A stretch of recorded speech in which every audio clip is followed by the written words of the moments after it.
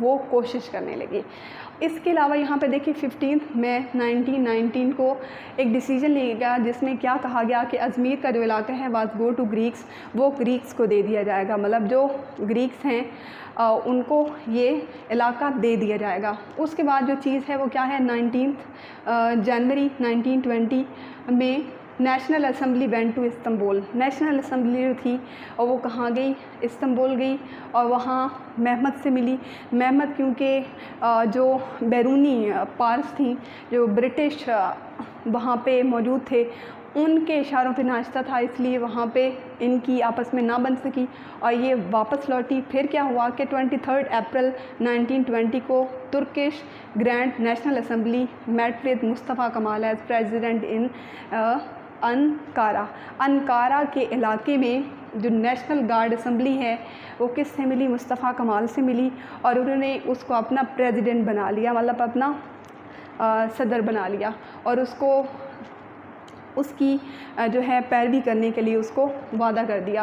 تو اس طرح اس نے کیا کیا کہ اگر جو ہمارا بادشاہ ہے محمد اور ہماری جو سینٹرل گورنمنٹ ہے آٹومین امپائر جو کہ استنبول میں تھی، استنبول وہاں تب کا دارالحکومت تھا، اگر وہ اس وقت برٹش امپائر جو ہے اس کا ساتھ دے رہے ہیں تو ہمیں اپنی ایک ٹیمپریری ایک عارضی حکومت قائم کرنی ہوگی اور اپنے ملک کو آزاد کرنے کے لیے خود ہی لڑنا ہوگا۔ اتنے میں کیا ہوا کہ محمد نے مصطفیٰ کمال کو ایک خط لکھا جس میں اس نے کہا کہ وہ فوراً واپس استنبول آئے، لیکن مصطفیٰ کمال نے ایک باکمال جواب دیا یہاں پہ کہ میں تب تک واپس نہیں لوٹوں گا جب تک اپنے ملک کو آزاد نہیں کروا لیتا، اپنے لوگوں کو آزاد نہیں کروا لیتا۔ اس کے بعد کیا ہوا کہ یہاں پہ دیکھیں اینڈ آف مئی کے آخر میں 1920 میں allies published terms of peace. اب جو الائز فورسز تھیں انہوں نے کیا کیا کہ جتنی بھی مطلب امن کے لیے انہوں نے کہا کہ ہم معاہدے کرنے کے لیے تیار ہیں، لیکن وہ معاہدے ایسے تھے جس کو قبول کیا جانا بالکل بھی سیوٹیبل نہیں تھا۔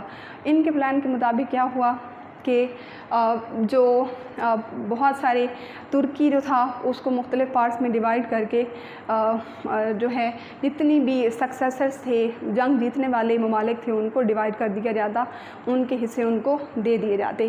اس کے بعد کیا ہوا 21 اگست 1921 دا گریکس اٹیکڈ۔ اس میں کیا ہوا کہ جو گریک ہیں انہوں نے ترکی کے اوپر جو ہے وہ حملہ کر دیا۔ ایسی سچویشن میں مصطفیٰ کمال نے جو اپنی آرمی بنائی تھی، ایک الگ آرمی بنائی تھی، ان پیٹریوٹ سے، ان محب وطن جوانوں سے جو اپنے ملک کو آزاد کروانا چاہتے تھے، وہ گریک آرمی سے لڑے اور ان کو سکسیس حاصل ہوئی، انہوں نے وہاں سے گریکس کو بھگا دیا۔ پھر اس کے بعد کیا ہوا کہ اینڈ آف اگست 1922 میں اگست کے آخر میں مصطفیٰ کمال وینٹ فار دا میڈیٹرینین۔ مصطفیٰ کمال جو ہے وہ میڈیٹرینین سی کے راستے ہوتے ہوئے کہاں پہنچا، استنبول پہنچا، اور اس نے کیا کیا 19 سپٹمبر 1922 کنکویسٹ آف ازمیر، اور اس نے ازمیر کو فتح کر لیا اپنی آرمی کو ساتھ میں لاتے ہوئے۔ اس کے بعد کیا ہوا کہ 4 نومبر 1922 کنکویسٹ آف استنبول۔ اس کے بعد ایک کے بعد ایک فتح حاصل کرتے ہوئے انہوں نے استنبول کی فتح کر لیا تھا۔ اب کیا ہوا تھا کہ جو سینٹرل گورنمنٹ تھی اور محمد ان کو شکست ہو چکی تھی، تو ایسی سچویشن میں صرف ایک ہی راستہ تھا کہ محمد جو ہے وہاں سے بھاگ جائے۔ تو کیا ہوا کہ 7 نومبر 1922 میں 1922 17 نومبر کو ایگزائل آف محمد جو ہے وہاں سے بھاگ نکلا۔ اسے برٹش کی ایک ایمبولینس جو ہے وہاں پہ لینے کے لیے آئی، اس نے اپنے بیگ اس میں رکھی اور وہاں سے بھاگ گیا۔ اس کے بعد کیا ہوا کہ 29 اکتوبر 1923 formation of Turkish republic with Mustafa Kemal as president and general Ismet Inonu as prime minister. پھر کیا ہوا کہ ترکش ریپبلک کی بنیاد رکھی گئی جس کے پریزیڈنٹ جو ہیں وہ کون تھے، مصطفیٰ کمال تھے، اور اس کے پرائم منسٹر کون تھے، جنرل عثمت انونو تھے۔ اس کے بعد دیکھیں ہمارے پاس کیا ہے کہ مصطفیٰ کمال جب حکومت میں آیا تو اس نے کون کون سے ریفارمز، کون کون سے چینجز لے کے آیا، کون سی تبدیلیاں لے کے آیا۔ تو ایجوکیشن کی فیلڈ میں اگر ہم دیکھیں تو ایجوکیٹ دا میسز، اس نے عوام کو تعلیم دی۔ Abolition of the old scripts, اس نے جو ترکش جو لینگویج تھی اس کو منسوخ کر دیا تھا، ختم کر دیا تھا، کیونکہ وہ اس میں عربک لینگویج بھی شامل تھی اور بہت زیادہ کمپلیکیٹڈ تھا، مشکل تھا، اور اس کو ایک نیا اس نے اسکرپٹ جو ہے انٹروڈیوس کروایا تھا، اور وہ کون سا تھا؟ Introduction of Roman script. اس نے رومن اسکرپٹ جو ہے وہ انٹروڈیوس کروایا. اس کے بعد پیوریفیکیشن آف لینگویج، اور اس نے زبان کو پیوریفائی کیا تھا، پاک صاف کیا تھا، مطلب اس میں سے جو مشکل چیزیں تھیں وہ نکال دی تھیں. آگے ہیں سوشل ریفارمس. اب بینشمنٹ آف اولڈ ٹائٹلس اینڈ نومیلٹیز. پرانے جتنے بھی خطاب تھے یا پھر لوگوں کو بڑے عجیب سمجھا جاتا تو اس کو اس نے ختم کر دیا. اس کے بعد ایبولیشن آف فیس ان 1925. 1925 میں جو ترکش ٹوپی استعمال کی جاتی تھی اس کو اس نے منسوخ کر دیا، وہ اب پہننا لازم نہیں تھی. اس کے بعد ایبولیشن آف ویل. اس کے علاوہ نقاب جو ہے اس نے بالکل اس کو ابالش کر دیا، اس کو ختم کر دیا، منسوخ کر دیا. Emphasis on the education of women. اس نے عورتوں کی تعلیم کے اوپر بہت زیادہ توجہ دی. نیکسٹ پوائنٹ اگر ہم ڈسکس کریں تو اکنامک ریفارمس میں کہ معاشی طور پہ اس نے کون کون سی تبدیلیاں لائی تھی. تو improvement of roads and railways. اس نے سڑکوں اور ریلوے کے نظام کو بہتر سے بہترین بنا دیا. اس کے علاوہ پروموشن آف ہیوی انڈسٹری. اس نے ہیوی انڈسٹری کی جو میں بہت زیادہ ترقی حاصل کی. اس کے بعد آرگنائزیشن آف بینکنگ سسٹم. اس نے بینکنگ سسٹم جو ہے انٹروڈیوس کروایا. اور اس کے علاوہ لاسٹ پہ اس کا جو امپورٹنٹ کارنامہ ہے وہ کون سا ہے؟